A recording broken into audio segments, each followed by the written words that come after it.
Ever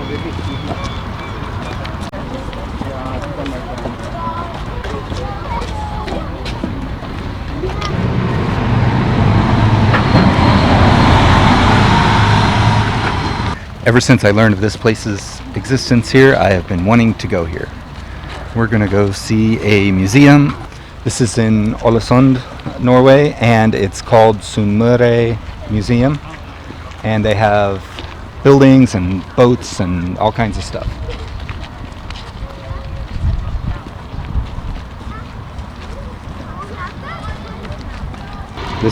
We've just arrived, we're right there, and there's the buildings and boats, and then there are traditional log and sod covered roof buildings all around here that are part of it.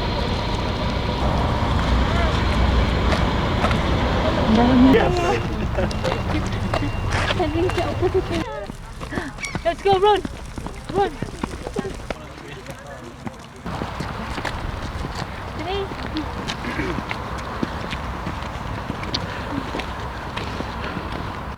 Ma! It was a meeting house for a congregation.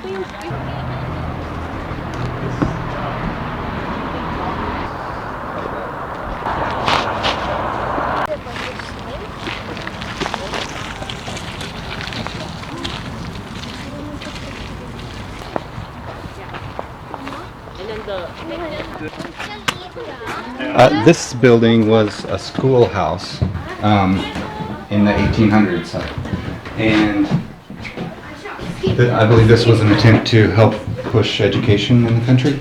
And this one we can go in and look around. It's not alphabet per se, is it?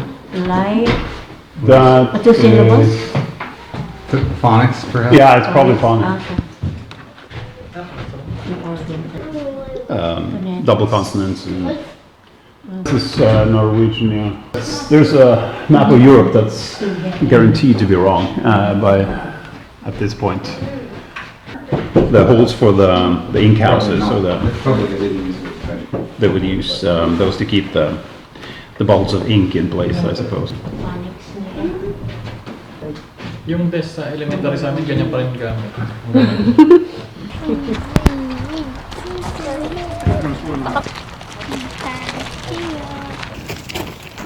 Here's an old building. It doesn't have a plaque to tell us exactly what it is, but I'm assuming it's a barn of some sort, because it very much looks like a barn. This would be a barn, and I'm kind of curious to see what you'll find here. Sometimes underneath the barns you will have what's called a møkkakjeller, which is So it would fall through the slats, yeah, and you would scoop it out? Yeah, but this doesn't have it. Okay.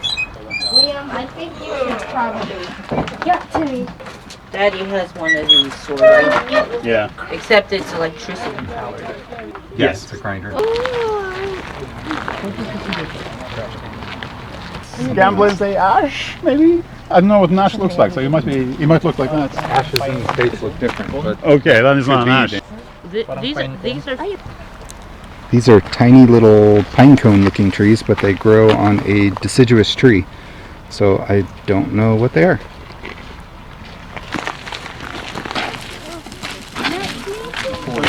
This insulates well, though. Uh-huh. What do they put under the timber frame, between the timber and the earth?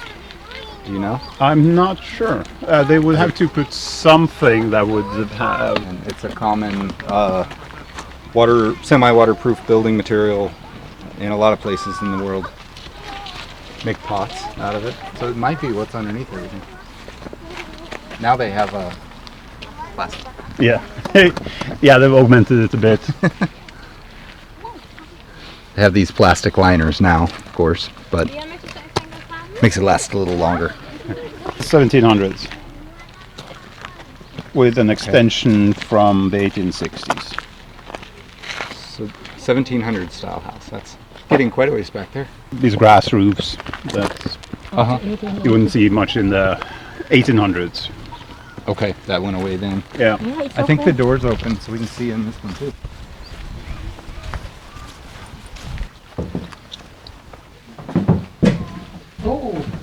It's got a second floor, so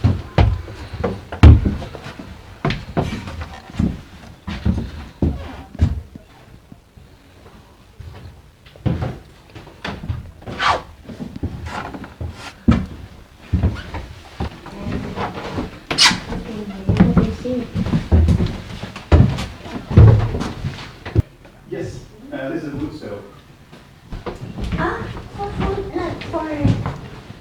They would use wood stoves before electric. So that's where you would be cooking and it will... that's different. Yeah, you would pull this out and the bed would extend. So the houses were small and a way to save space was to be able to push the bed in at night. Uh-huh. And they must have been short. Yes. I don't think I would fit in that bed. Or an adult, or short adults. If you go back to the 1700s, people were a bit shorter than they are now because of our diet. And malnutrition. Yeah. Yeah. What you call this? A hearth? Yeah. Yeah. I think so. May ganito kami dati sa probinsya, sa bayan ng lolo ko.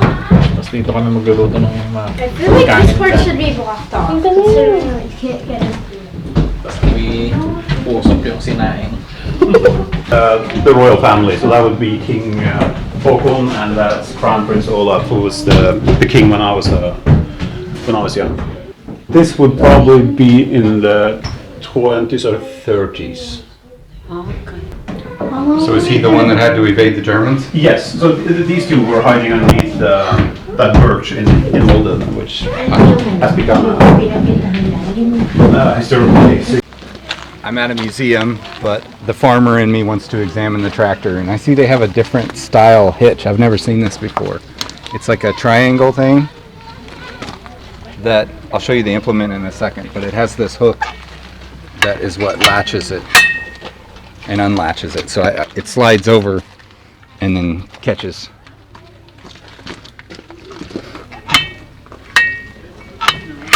And then one of the implements is over here. And this slides inside of the bars on that slide inside and then snap in right there with that hook. It looks like a really fast on and off, and it should be pretty stable, I would say. Back to history. The belt on here.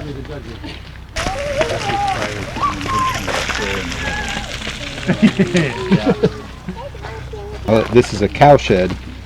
It says this type of cowshed was common on Sumere farms up to the late 1850s. Later, the cowshed, hay barn, and stables were all located in a single large building.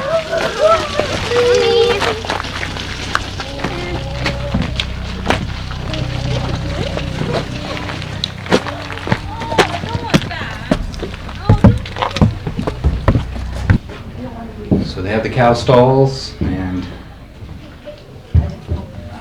I guess this would be for calves, I suppose. We could remove it to let them in and out. They can stick their head out of here and eat.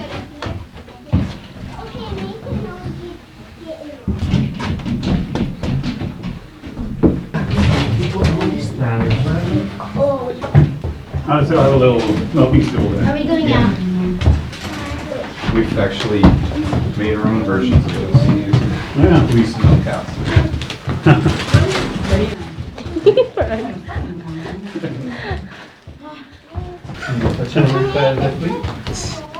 It's a cool wooden shovel, I'm sure, used for shoveling manure.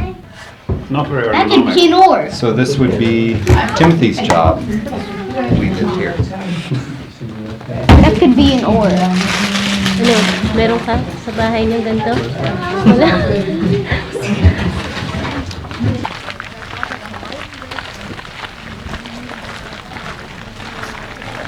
There are a ton of tourists going through here today.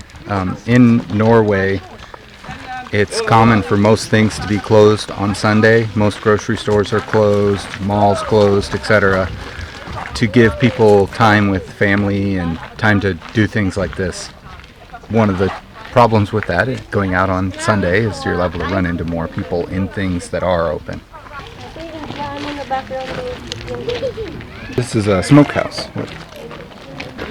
says it was a smokehouse, but it is actually a... Pretty big hill. I can get like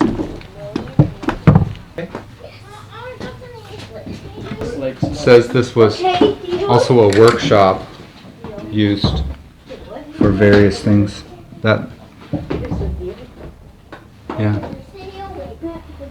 I did smoking in here.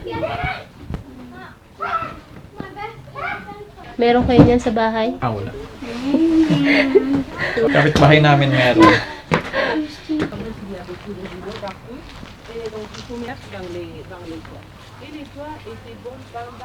So this is a stabur, which is a storage house, and this is where they would store the various food, grain, meat, fish, etc.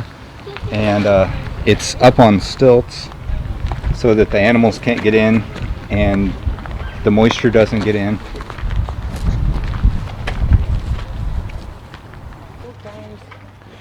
So this kind of thing is common in a lot of places in the world, where you have a small peg and then a flat rock or something on top, and that keeps rodents out, because the rodents come up here and they can't get around this lip to get up into the building. And is really very well made. The craftsmanship that went into this is pretty extensive. Wouldn't be you didn't want to be caught as a stubborn person who stole from somebody else's storage house. That was yeah, you were in real trouble, and you got a bad reputation if you ever got caught making from somebody else. So to hang meats in here, store preservatives. I mean, you didn't really have all that much access to sugar or preservatives back then, so salting and drying. And we have a saying in Norway that the Christmas lasts until Easter, which most people today think is about, like, the party goes on until Easter. But the original meaning of that was the opposite. Like, remember the winter, the food you have, it has to last until Easter. So you gotta stop the party at some point. You run out of food. Yeah, you'll run out of food. Starve to death. Yeah, this is another storehouse. This is more modern, of course. 1860s. Yeah. That's Yeah, what kind of wood doesn't rot against the ground, do you know? I'm not sure. Around here, because we have a few where Missouri. 1860. So this is 50 years older than our house. But it actually looks quite a lot like your house. Yeah, it does. Let's go in here.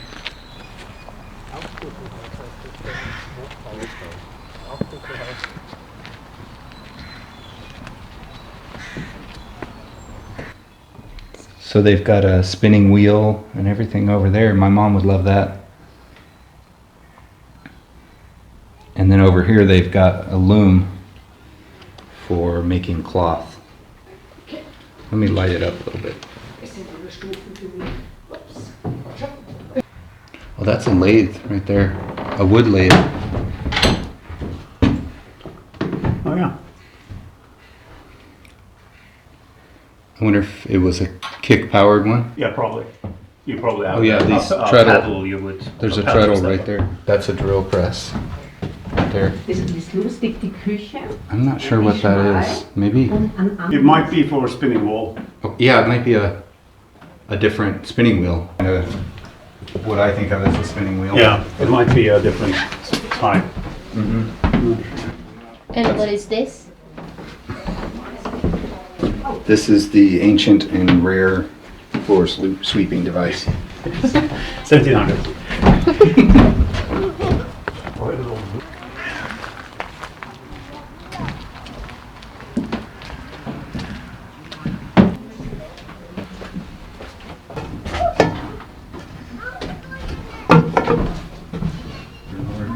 Central parts as well as some parts.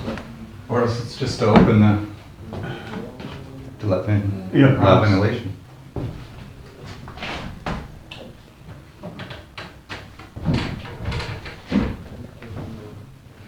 Yeah, I suppose it would be closed one way, lift it up, turn it sideways.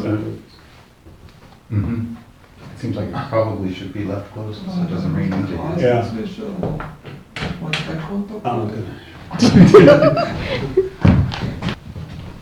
Scale. Perhaps to put I'm thinking a candle on top, or no? I don't know. perhaps you would hang the The meat? food from here and leave it over the. Does it move? Does it move Yes, around?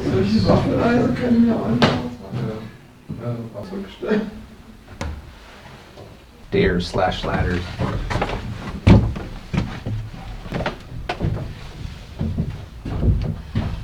Looks like just a little bedroom place. It's got the stovepipe coming up through a metal sheet into the chimney. I bet it'd be warm and toasty in here. So these appear to be wooden soled, or at least wooden framed. And this is leather here. This is a little more modern than a lot of things. A cook stove. You can open it and add wood and stuff. It's a food storage box. Okay. What would you put in there? You can put cheese or well, anything really. It's like the Tupperware of the post-medieval times. So yeah, you would pull out this and take the lid off. It's not hermetically sealed or anything, but it's well, you can probably put it like this. Just kind of a mini barrel. Yeah, it is. With a lid. It's kind of a national symbol of food culture here. The main dairy manufacturer in Norway has that as its logo and its name actually. What is the name of that again? Tina. Tina. You'll see it on the milk cartons. Okay. And Oh one yes. yeah. T-I-N-E? Yeah. Tina. That's for carrying stuff. I think it's for carrying water. Mhm. It's a yoke for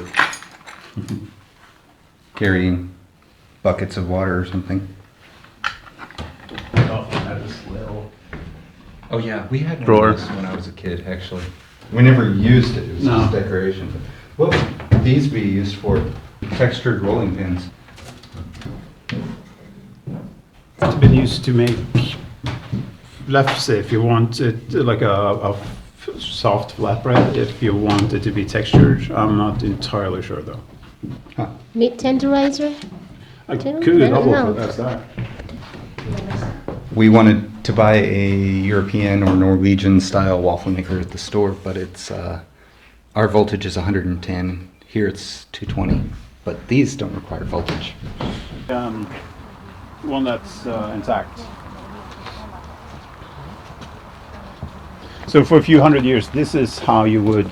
This building, best they can tell, was built around the 1600s. So this is quite old. And Prepare food in Norway. You would hang the a pot or a dish from that rod, which doubles as a vent. You can lift the rod to open up the ceiling so the smoke comes out, and then you would have a fire right in the middle of the room.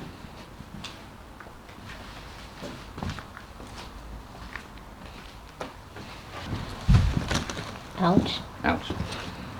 And this is their beautiful welcome mat. Just a bunch of sticks bundled together.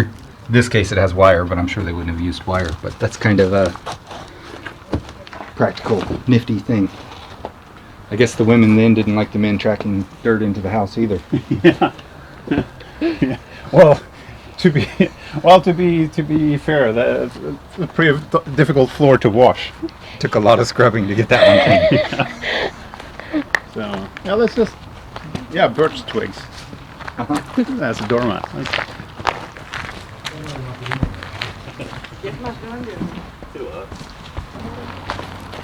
This would be a rustic design at the time. Like it's Multi-generation. might be a retro. This is where the mother-in-law. That's where the troll under the bridge idea came from. Yeah.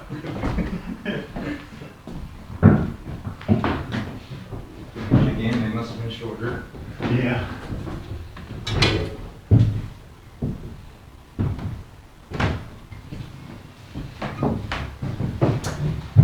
I've seen this timber design in multiple houses now. I wonder, I mean, an arch has more structural strength, but it Yeah. doesn't really seem to be bearing very much No. structural weight. So I wonder, do you know? Could be just for hand clearing, maybe. I don't know. To keep your head hard? Yeah, or so you don't have to bend quite as much when you're in the middle of the room. So I guess, yeah, a lot of people would pass underneath this. But it almost seems like structurally, I mean, you could do this into this wall. Yeah. And it would like, here for some kind of reason. That's where you throw your mother-in-law's food. Yeah. Nah, it's nailed shut. Yeah, I see it over there. Yep. Right? Don't you think? With a wick? Yeah. Liquid oil? You would put like fish oil or whale oil, I suppose, later. It was mostly marine oil that was used for candles. Mhm. And not those. Those are modern tea candles. I've smelt it once before, and it smells terrible. So now we're going to go down to the medieval part of it. To be honest, this is the part that I'm most excited about. The older stuff.